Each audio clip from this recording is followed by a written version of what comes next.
Boop. Happy Thursday. Today's Thursday, September the 24th, 2020.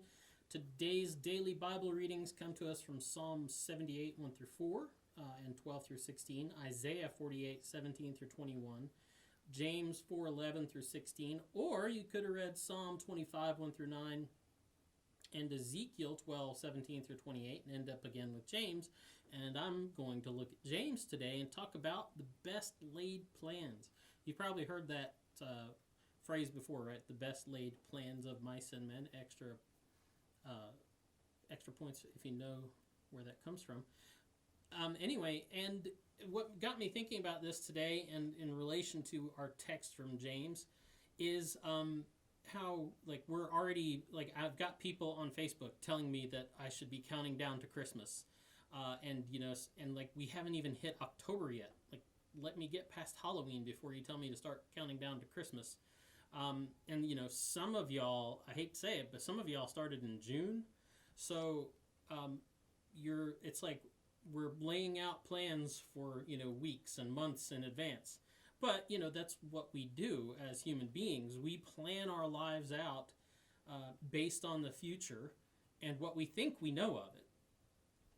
And what we think we know of the future isn't really based on anything we know of the future, because we haven't experienced it yet. So, we base our knowledge of the future, of what we think is going to happen, based on what we've already experienced. So basically we say, well, it's always been like this, so we can just plan this. And that's really how we plan for the future. When we plan for the future based on everything that went before, based on things having always been like this, until it isn't like that anymore. And that's when the best laid plans go out the window. And that's really what we've all been experiencing.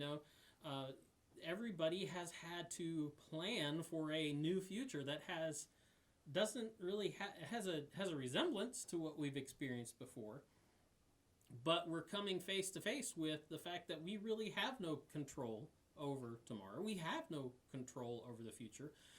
We have no real understanding of what that is, or what it's going to look like, or, as James is saying, if it'll even be. And that's the text that we have. He says,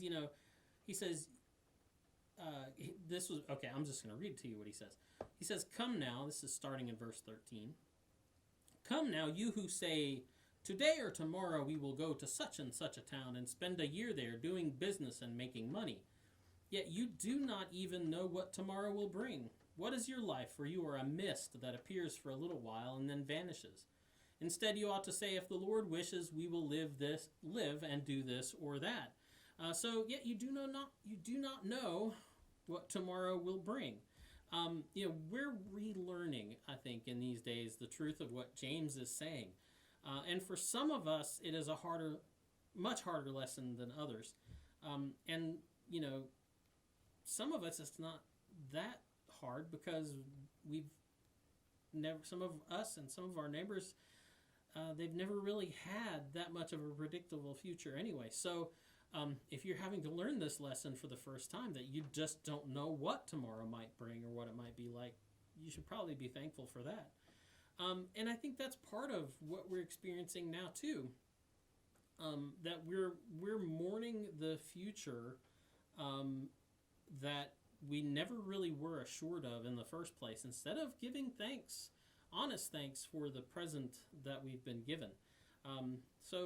Instead you should say, if the Lord wishes. So I know maybe that sounds kind of dark. Maybe it's because it's a gloomy day and it's just been raining all day.